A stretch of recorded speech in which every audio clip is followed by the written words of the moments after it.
Are you curious about 1904 salt raising bread versus a more modern sourdough bagel recipe? Well, join me in my kitchen as I explore both of these recipes and books. But we'll see. Okay, so we are going to make our mixture for salt raising bread from this 1904 cookbook. And this will take a while to rise. So after we make this, we are going to go on with the sourdough bagels. So it says to take an earthenware pot or tin cup, but I don't have that. So I'm just putting about a third. So we want to fill this bowl up to about a third of water.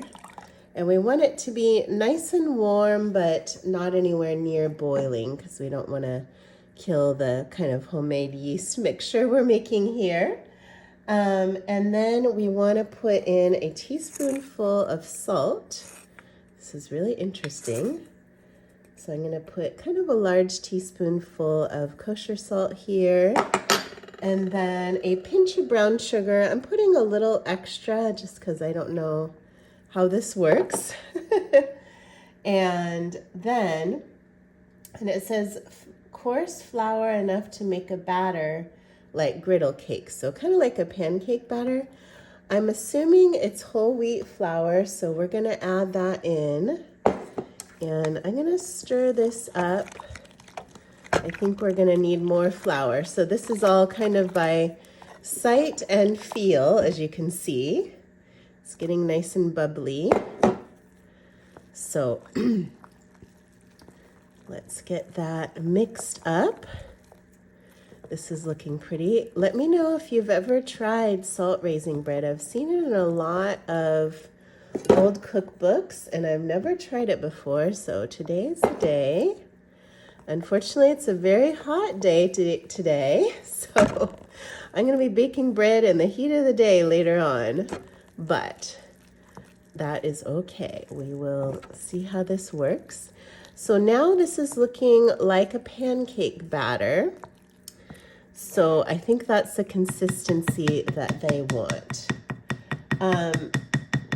So we are going to be putting this in a pan, and I'm going to show you that in just a moment. So as you can see, I put it in this kind of Dutch oven pan, and I'm putting warm water in here, kind of around the bowl to keep it warm, which will not be a problem because it's a very warm day here. So the kitchen is already really warm. And what we're going to do is put the lid on it.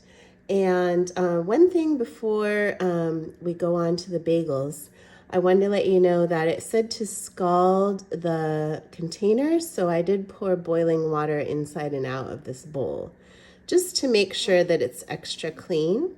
So we're going to put the lid on and wait about 5 hours for this sponge to be ready to make our bread.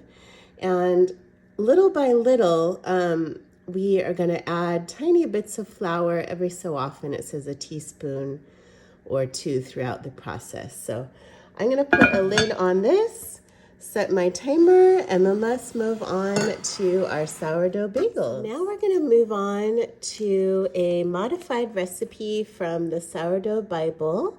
This is a 2023 book, so not a vintage one.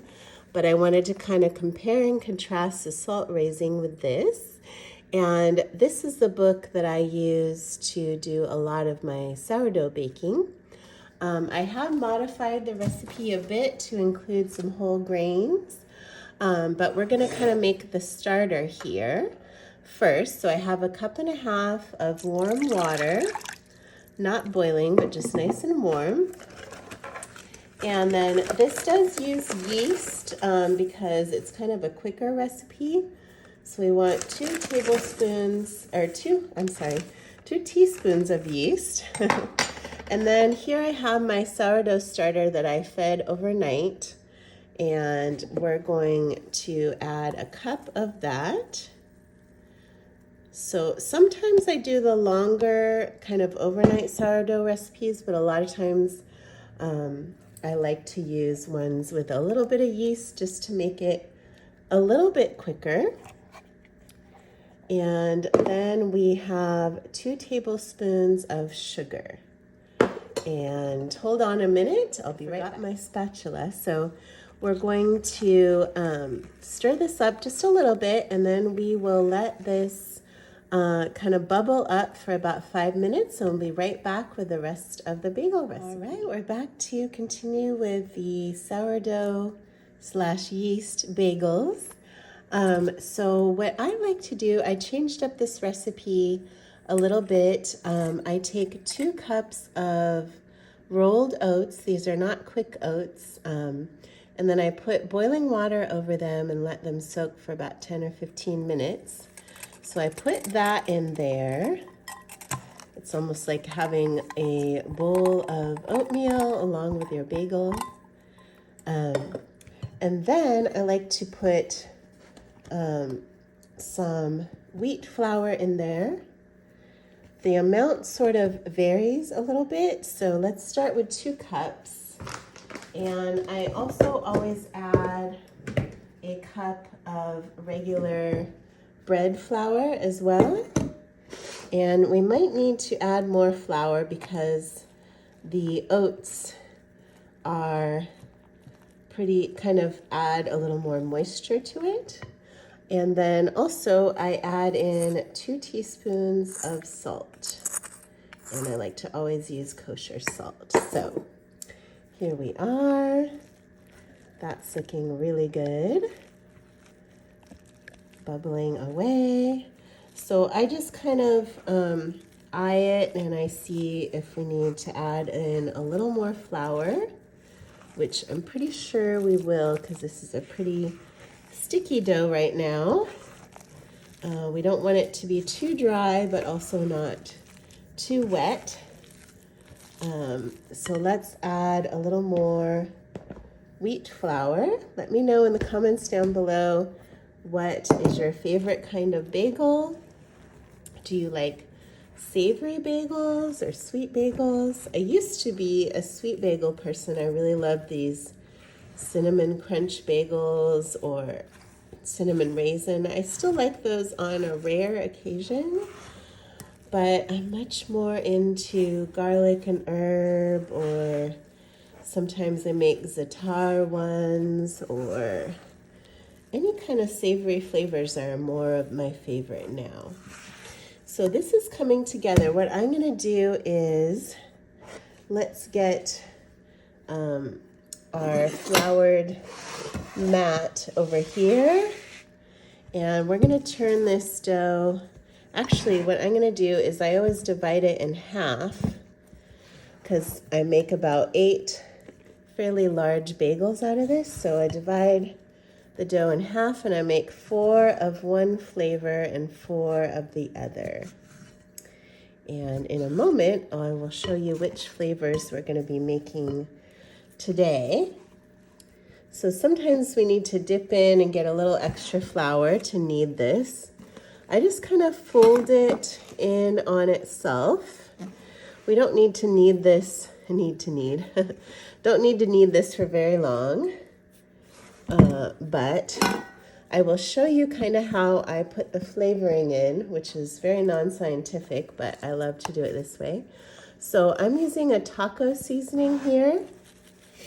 So what I like to do is sprinkle that on one side, and then I kind of fold it in. And then here's an unseasoned side, and I season that. So I just keep turning it, and then I'm able to get all the flavoring in there, if that makes sense. So I keep doing that, and then once that is done, I'm gonna need this a little longer, but I'll do that off camera. I just put it into a bowl with a little bit of flour, and then we put a trusty little towel on that, and that's gonna sit for 3 hours, and then we'll go on to our next thing. I'm just going to show you real quick what the other flavor is going to be. It's going to be thyme, dried thyme with some garlic powder. Sorry, this has a lot of flour on it. Alrighty, so I will be back when we are ready to go on to the next step of our bagels. Okay, it's been 3 hours, and take a look at our bagel dough. It's looking really nice. This is the thyme and garlic one. So I have some flour here on my mat, and I'm just going to show you how I form these 4 bagels, and the other 4 I will do off camera. But as soon as the dough has finished rising, I start heating up the oven to 425 degrees Fahrenheit, and that will be down below in the description, all of the instructions for this recipe and the ingredients. But I also set a large pot on the stove, another Dutch oven I have, full of water to boil, because after these rise for another 20 minutes, we will need to boil them and sprinkle yummy toppings on them before we bake them. So I kind of re-knead this, get it nice and smooth. And then what I like to do is use my handy bench scraper, one of my favorite tools ever, and divide this into 4 pieces. So here we are. And then I like to make a nice round shape with this by kind of turning it in on itself. So the bottom kind of looks like this. You're almost making like a little mini loaf, almost like a little mini boule shape. And then I just take my thumb and put a hole in there. Now, usually these holes close up because these bagels get really nice and big and puffy, but that's okay. So anyway, I just put them on a sheet. I put 4 on each sheet to give them plenty of room. And then I put a towel over them, and we're gonna let them rise for 20 minutes. So off camera, I will finish up all of the shaping, and then we'll come to the boiling part. So now we're back to boil the bagels. I'm gonna do them 2 at a time here in this large Dutch oven. As you can see, they puffed up a lot. So I usually let them boil for about 30 seconds aside, more or less, and let them puff up even more. And then we're going to put on top some kosher salt and the thyme and garlic. So let's flip them. It's always good to have kind of a strainer like this to take them out of the water and to flip them with. Makes it really handy. You can see it even puffs up even more. So these get ginormous. I usually cut one in half to have with breakfast and toast it up. Let me know what you like to put on your bagels. I usually put 1/2 butter and 1/2 peanut butter. And I know it sounds weird even on a savory bagel, but I love peanut butter every day. Once in a while cream cheese, but not actually that often, even though I do like it, but I like the other 2 more. So here we are. We're gonna boil up these last 2. And then we're going to sprinkle them. I will show you that before I move on to the next batch and get them in the oven. I'll show you when they come out of the oven. So here they are. Just gonna sprinkle a little bit of salt on there, and then a little pinch of, oh, that's really boiling. I'm gonna turn that down a little bit before we get the next batch in. A little bit of thyme and then I'll be putting the garlic on there. So these will bake for about 20 to 25 minutes at 425 degrees Fahrenheit. I usually put them in for 12 minutes since I'm doing 2 trays, and then switch them so they're baking about 24 minutes total. So we'll be back when they're out of the oven. So I wanted to show the salt raising kind of sponge leavener mixture. This has been sitting here in this warm water for about 4 hours, and I have added flour before. It has about an hour left, a little bit more than an hour. So I thought I would stir in a little bit more flour. And you can see, well, you could see before that it did have some bubbles in it, so that is promising. I'm very, very curious to see how this goes, because it hasn't risen a ton, but it does have bubbles. So it might be a viable sponge. We shall see. Just wanted to show you an update on that. And as soon as this has, well, gone through its time, we will go ahead and make the bread. See you in a little bit for the bagels. So here are the bagels straight out of the oven. They look so good. These are the taco ones. They look delicious. And so after this, when the dough is ready, or the starter is ready for the salt raising dough, we will carry on with that recipe. I'll see you in a bit. All right, we're gonna take a look at our salt rising dough starter. And I'm happy to say it does look pretty bubbly. It hasn't risen a ton. I did put a little more warm water towards the end, which I probably should have put a lot more, but you know, it does look really spongy, so we're gonna see. I'm gonna move this out of the way here, and we're gonna continue with the recipe. So it says to kind of have flour in a pan, but I'm gonna put the flour here in this bowl.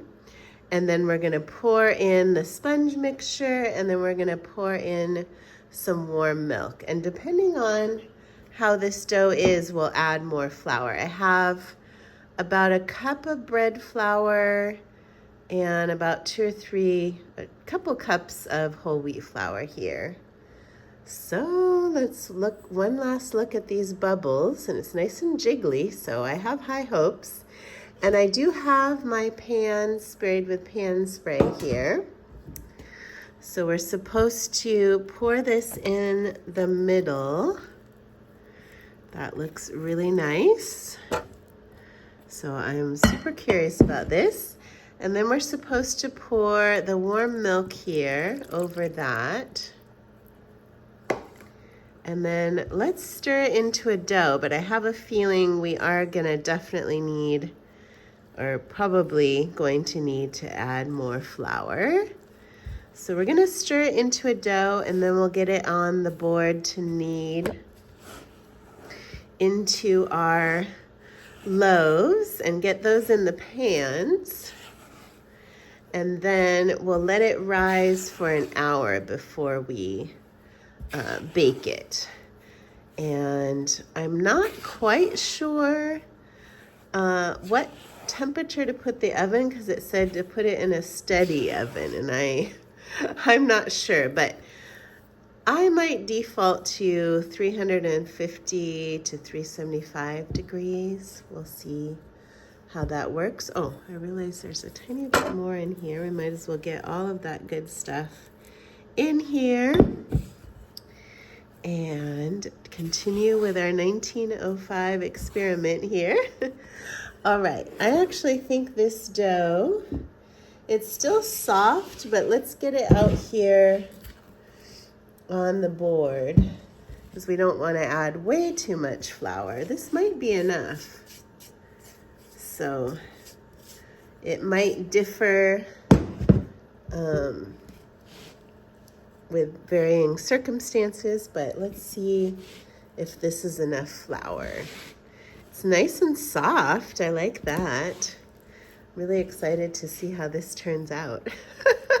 What if it's like the best bread ever? You never know, right? Let me know in the comments down below if you have ever tried salt raising bread, or if you like to make sourdough, or if you use any kind of other leaveners. I'm gonna grab a little more bread flour here. So yeah, we wanna get this nice and smooth. And then I'm debating whether I should divide it into the 2 tins or just the one, because I'm not sure how much it's gonna rise. And of course in the recipe, they're not very specific as to what size tins. It just says tins, plural. So it's a lot of guesswork. So funny, right? But I love that. It's so awesome. Okay. It's fun to imagine doing this so long ago. And back then, this was actually an old recipe for them. So this is something their grandmothers would have done, you know, kind of more in pioneer times when you didn't have commercial yeasts out on the trails and things like that. So, all right, I think, let's see, we're gonna add a little bit more. Get this nice and smooth. It's still sticking a little bit on the bottom. So bear with me. We're gonna see how this turns out. Oh, and I'm gonna grab my bench scraper. So actually, I'm gonna take a tiny moment to grab that, and then I'll show you how we'll put it in the pan or pans. Right. So I figure, since I don't know how much this is going to rise, let's just put it into 1 tin. It's a little bit of a risk, but I want to make sure that it's a nice big loaf. So we'll see how that works out. If I do this again, then I might make a different choice. But yeah, I like to kind of make a rectangle, roll it up like a jelly roll, and kind of fold in these sides for a nice loaf. So let's get the sprayed tin in here. I think that's going to be quite nice because it still leaves lots of room for rising. So we're going to cover this with some towels and let it sit here in this very warm room. I think it was 95 to 100 out today. So it should be warm enough for this to rise quick for about an hour, and we'll be back when it's time to put it in the oven. So this is the loaf after an hour of proofing. I don't know if it's really risen a lot, but we shall see what happens in the oven. I have it set to 375 degrees Fahrenheit, and I'm gonna put it in there. Well, I'll check it after half an hour, but it'll probably take more like 45 minutes to an hour. So I'll be back when it's out of the oven. So the bread just came out of the oven, the salt raising bread. I think it may have risen just a tiny bit. I can see here on the side. So I'm gonna let it cool. Actually, let's see if I can get it out of the pan. Whew, it feels very heavy, so not sure how much it rose, but we will be tasting this in a little bit, and we'll let you know if it was a success. Hey, Paul and I are here to try the salt raising bread. Looks like it's pretty solid and dense. I'm not really sure if it really still could be good. Rose like regular bread, but we'll see.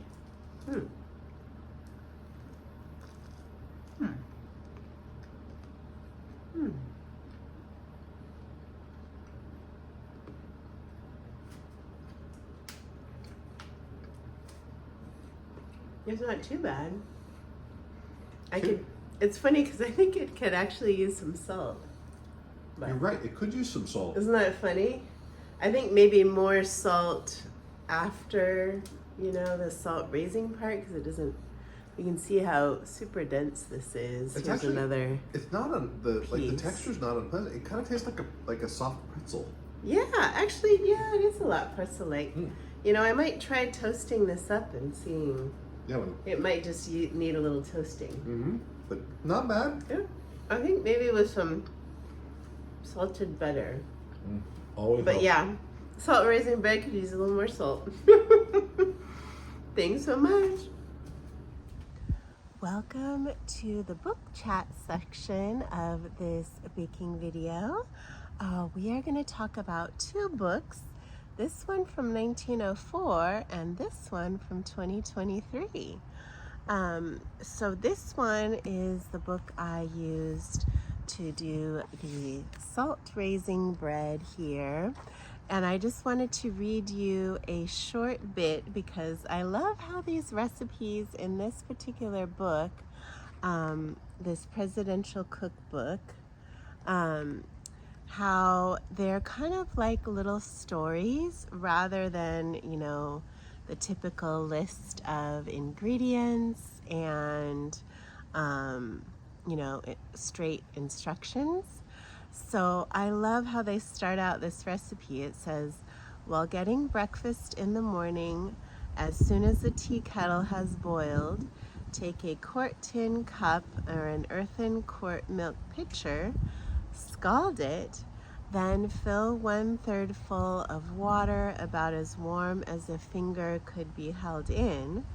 Then to this add a teaspoonful of salt, a pinch of brown sugar, and coarse flour, enough to make a batter of about the right consistency for griddle cakes. So this assumes that you have your tea kettle going in the morning and you know all about these measurements and these consistencies, which luckily I can guess roughly, but I just think it's very charming. So yeah, this book is a lot of fun and I will be doing a lot more recipes out of this one. And I love they have things like lard the size of an egg. There's things like Concord bread, which I had never heard about, which is an overnight bread. Just so many fun things in this book that we will be exploring more on this channel. So the second one is it's a more modern one that I got as a gift and I absolutely love it. You can see it is very worn and used. This is the bagel recipe I use every single week and I pretty much have it memorized. But I've also made all kinds of other things. Some of the more intricate loaves with things like nuts and berries and stuff inside, and garlic knots and pretzels. I used to make kind of the soft pretzels every week that were kind of like bagels. I might start doing that again, and I made the garlic knots, various things. But I love how it has just a huge variety in here, and the recipes are very well written. And so, as I was showing in the beginning, this is the bagel that I make every week. I kind of adapted that recipe and added more whole grains to it. And this is the salt rising bread from 1904. So it's a fun comparison, don't you think? So stay tuned for the little bonus section of an 1896 household hint for cleaning your rug. But if you don't stick around from that, I just wanted to say I appreciate you so much. Please subscribe if you enjoy these types of vintage recipes. It helps me out so much. Leave a like on the video, leave a comment on what you thought, what your favorite bagel is, whatever you would like there. If you enjoyed the books, I would love to know. So thank you, I appreciate you. You are awesome. Thanks for being here, and stay tuned for the bonus household hints. I will see you there, and I will see you in the next video. Bye. So welcome to my bonus section of household hints. So sometimes in these vintage cookbooks, they might have some household hints, and I thought this one was really weird, but maybe it's magical, who knows? So when you're sweeping old carpet, so this dining room rug here is, it's not 1904 old, but it's older. It says to sprinkle with pieces of newspaper wrung out of water. So I have some wet newspapers here. And then after sweeping, wipe over with a cloth wrung out of a weak solution of ammonia water, which seems to brighten colors. So I'm not going to use ammonia water because that I think would smell terrible and be not such a great chemical thing. So I'm using vinegar water on that cloth. So let's try it out. I have this kind of worn out broom, but I really love it. So we're just gonna try a little section, and I'll do a different camera angle in a moment so you can see. But I don't know, I'm just sprinkling here on the floor some newspapers, or on this carpet I should say. Actually, I'm gonna spread it over here where I've taken this chair out so we have a little more surface area. And I'm curious to see what this does. It doesn't really say whether I need to let this sit or whether I sweep with it. So we're just gonna use our best interpretations of this. Seems like this would be quite a tedious thing to do, but maybe it will make this rug look amazing. I do not know. So let's give it a shot, because this rug is fairly faded since it's old. I'm gonna move you a little closer. Now we can see let me move this. Are you just gonna leave all this in and not edit this process? So now you can see the sweeping a little better. So I'm sweeping along with the newspapers. Oh, that's quite interesting. Maybe it's kind of cleaning as I sweep these around. Oh, this actually might be effective.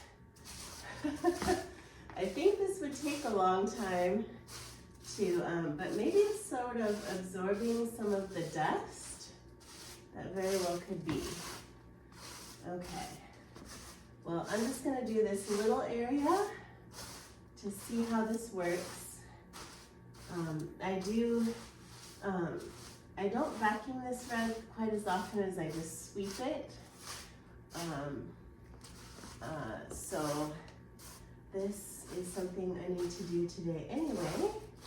Okay, so we're gonna see, maybe that picks up a lot. Actually, yeah, I think this actually might be doing kind of a good job.